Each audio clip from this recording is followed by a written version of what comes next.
Michael Métairie, bonjour. Bonjour. Bonjour Michael Métairie. Bonjour. Vous êtes secrétaire départemental donc de l'unité SGP Police de l'Orne. Alors il y a eu ces violences donc en début de semaine qui étaient à Lyon-la-Duchère. Il y a eu aussi dans la petite ville de normande d'Alençon donc avant-hier. Qu'est-ce qui s'est passé puisque vous êtes dans ce département de Normandie qu'on pourrait qualifier plutôt quand même de calme globalement? Qu'est-ce qui s'est passé exactement? Eh bien, pour vous répondre, non, c'est pas calme. La preuve en est, hein, des violences urbaines, il y a quelques jours dans la ville d'Alençon, Ouais. mais ces mêmes faits qui se sont produits au mois d'avril, Ouais. exactement les mêmes événements.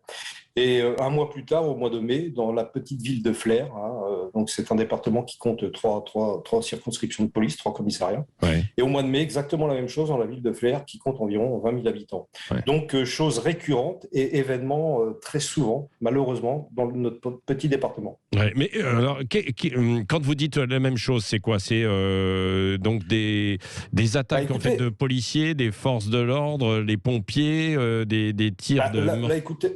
Là, écoutez, excusez-moi, oui. Là, en Ouais. l'occurrence, suite à des interpellations sur des individus liés au trafic de stupéfiants, la mode est maintenant, lorsque les copains se font interpeller, le soir même ou quelques jours après, des individus, cagoulés dans leur quartier, brûlent des véhicules et essaient de provoquer des guet-apens, en fait, pour attirer les pompiers et les forces de l'ordre, pour ensuite dégrader les véhicules de police, les brûler, ou les véhicules de pompiers, ou bien porter atteinte à l'intégrité physique de nos collègues.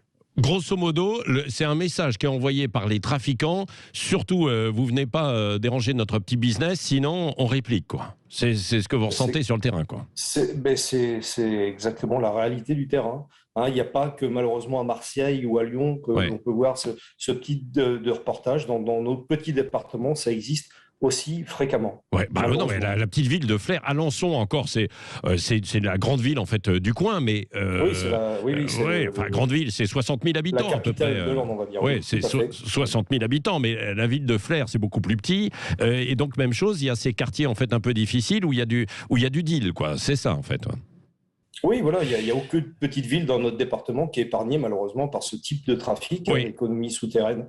Ça pose de grosses difficultés. Et nous, la réelle difficulté que l'on rencontre, en fait, c'est le nombre d'effectifs, le nombre de fonctionnaires de police qui sont nettement insuffisants pour faire face à ce type d'événement. Ouais, est-ce que ça changerait si vous aviez quelques effectifs supplémentaires ? Bah oui, écoutez, moi c'est ce que je dénonce depuis quelques années. Mis à part ce type de violence urbaine, le gouvernement a des priorités, veut lutter contre le trafic de stupéfiants, notamment aussi contre les violences intrafamiliales. En ce moment, ce sont les vifs qui sont cernés. Mais mes collègues de sûreté urbaine comment dirais-je, ont des dossiers qui s'empilent et ils n'arrivent pas à faire face à ce type de situation. Il nous faut des effectifs supplémentaires pour faire fonctionner les services. Michael Métairie, est-ce que ça va jusqu'à vous décourager d'intervenir, de se dire « Oh là là, mais si on intervient là sur ce point de deal, demain on va avoir une réplique, on va se faire caillasser ». Non, parce que vous savez, quand vous êtes fonctionnaire de police, vous ne pensez pas forcément à ça, vous faites votre travail. Mais je pense que les collègues, pour en parler, parce que j'ai vécu ce genre de choses, vous êtes fatigué, vous êtes blasé, vous êtes en colère, et vous attendez un petit peu d'aide des pouvoirs publics pour pouvoir travailler de la meilleure des façons. En fait. Merci Michael Métairie, secrétaire départemental donc, de l'unité SGP Police de l'Orne. Bon courage à vous, parce qu'on a compris la difficulté. Et donc, c'est une illustration de ce qui se passe bien souvent, un peu partout. On l'a vu cet été, par exemple, énormément dans le sud, dans le Vaucluse. Et là, ça se passe en Normandie, et c'est le cas aussi dans d'autres villes. Je poserai la question des effectifs et des renforts, si c'est possible, à la ministre de la Transformation et de la Fonction publique, Amélie de Montchalin, qui sera avec nous dans un instant.